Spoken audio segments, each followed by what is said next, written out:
These are the examples for Algebra 2A, Credit 2, Lesson 3.3. Lesson 3.3, we're going to be talking about the quadratic formula. And in our first example here, we have the problem x squared minus 6x equals negative 10. First thing you want to do is get the equation equal to 0. So we're going to add 10 to both sides. And we end up with x squared minus 6x plus 10 equals, of course, these cancel out, and we have 0. All right, so now we need to identify a, b, and c so that we can substitute them into the quadratic formula. And so a is the coefficient of x squared. There's nothing written there, so that's a 1. B is the coefficient of x, so that would be negative 6. So don't forget the negative. And then finally, c is our constant term. C is 10.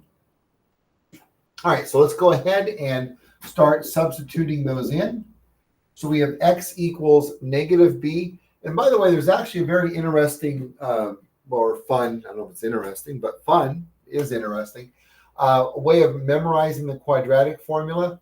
Learned this many years ago. And it's it goes like this. So it's kind of sung to the tune of Pop Goes the Weasel. So here we go. X equals negative b plus or minus the square root of b squared minus 4ac all over 2a. And so just anything that kind of is fun and helps you memorize it is helpful. So, all right, so let's go ahead and we'll put the singing on hold for a second and start substituting these numbers, these values in for these variables. All right, so we have negative b. Now we have to be careful because b is a negative 6. So we have negative 6 plus or minus, again, b, so b squared minus 4 times a, which is 1, and then c, which is 10. And that's all over 2a. And again, a is 1, as we have over here. All right, so now let's make that look a little bit nicer. All right, so what I like to do is simplify the easy stuff. I kind of view this as 3 different parts. This, the this here, the radical, and then what's in the denominator. So let's do the easy stuff first. A negative 6 just becomes a positive 6. And then in the denominator, 2 times 1 is 2. And so now we can put our attention to the radical. And so underneath the radical, we have exponents, we have multiplication, and then we'll end up with either addition or subtraction. So we start with our exponents. Negative 6 squared is 36. Negative 6 times negative 6 is positive 36. And then we multiply negative 4 times 1 is negative 4. And then negative 4 times 10 is negative 40. 36 minus 40 gives us negative 4. Remember, signs are different. We subtract. 40 minus 36 is 4. Larger number is negative, so negative 4. Now, we do all that like this, so we don't have to keep writing the whole thing just to work out this part here. So we have the square root of negative 4. And remember, so whenever we're taking the square root of a negative number, like we learned in the last lesson, we're going to end up with an imaginary number. And so let's go ahead and take a look at that. So the square root of negative 4, we can factor out the negative 1. But what we're going to see as a pattern and really kind of learn is that if we have a square root of a negative number, the square root of negative 1, we're going to substitute with an I, and then we have square root of 4 here. So now, square root of 4, perfect square, square root of 4 is 2. So we have 6 plus or minus, square root of 4 is 2, so 2i over 2. Now that is our answer, but we can simplify it. So remember what this fraction bar indicates. Let's make this a little bit nicer. That we have 2 terms up here in the numerator. And so when we're dividing each of those terms by 2. So we have 6 divided by 2, which is 3. And then over here, whoops, I did that wrong. Oops, didn't mean to do it like that. So we have 6 divided, there we go, 6 divided by 2. and then 2i divided by 2. 6 divided by 2 is 3. And then over here, the 2's cancel, and we have I. So 3 plus or minus I would be our solution there. Make sure you guys can see that okay. Whoop, no, you couldn't. There we go. We'll leave that up for just a second in case you need to pause that and take a look at that. We are going to do 2 more examples that are very similar. And so just so that we get used to the pattern and the order and the procedure for working these out. All right, so let's go ahead and take a look at another example like this. In our next example, we have x squared minus 12x equals negative 40. So let's go ahead and reset everything up here. All right, so again, the procedure will be the same. We're just doing this to get a little more practice with the quadratic formula. So we have a minus 40. We need to get rid of that, so it's equal to 0. So we add 40 to both sides. We have x squared minus 12x plus 40 equals, those cancel, so 0. And now we'll identify our a, b, and c. A is 1, b is negative 12, and c is 40. So remember, coefficient of x squared is your a. If there's nothing written there, we know it's a 1. The coefficient of x is b. If it's a negative on any of these, make sure you include the negative. And finally, c is our constant term, so c is 40. All right, let's go ahead and substitute those in.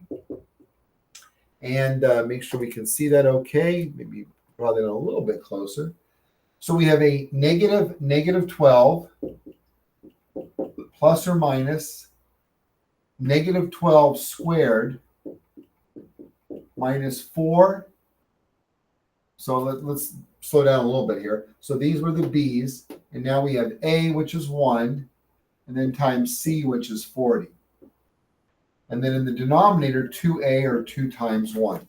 So once again, we'll do the quick or easier stuff first, or quick, definitely quicker. A negative 12 is a positive 12. And in the denominator, 2 times 1 is 2. All right, so now working out the radical, what's under the radical? Negative 12 squared, negative 12 times negative 12 is a positive 144. And then multiplying, negative 4 times 1 is negative 4. Negative 4 times 40 is negative 160. We subtract, let's make that look a little bit nicer here. 144 minus 160 is negative 16. So we have the square root of negative 16. We know that whenever we're taking the square root of a negative number, we're going to factor out that negative 1, which is going to be an I. So we have I times the square root of 16. And then square root of 16 is 4. So we have 12 plus or minus 4i over 2. And now we're going to divide each of these terms by 2. 12 divided by 2 plus or minus 4i divided by 2. 12 divided by 2 is 6.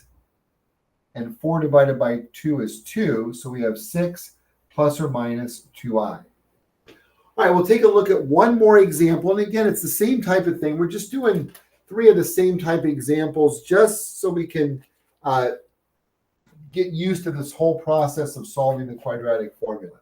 So that's it for our second example. And by the way, we had these examples will serve for all 4. So we should really put examples 1 through 4 here.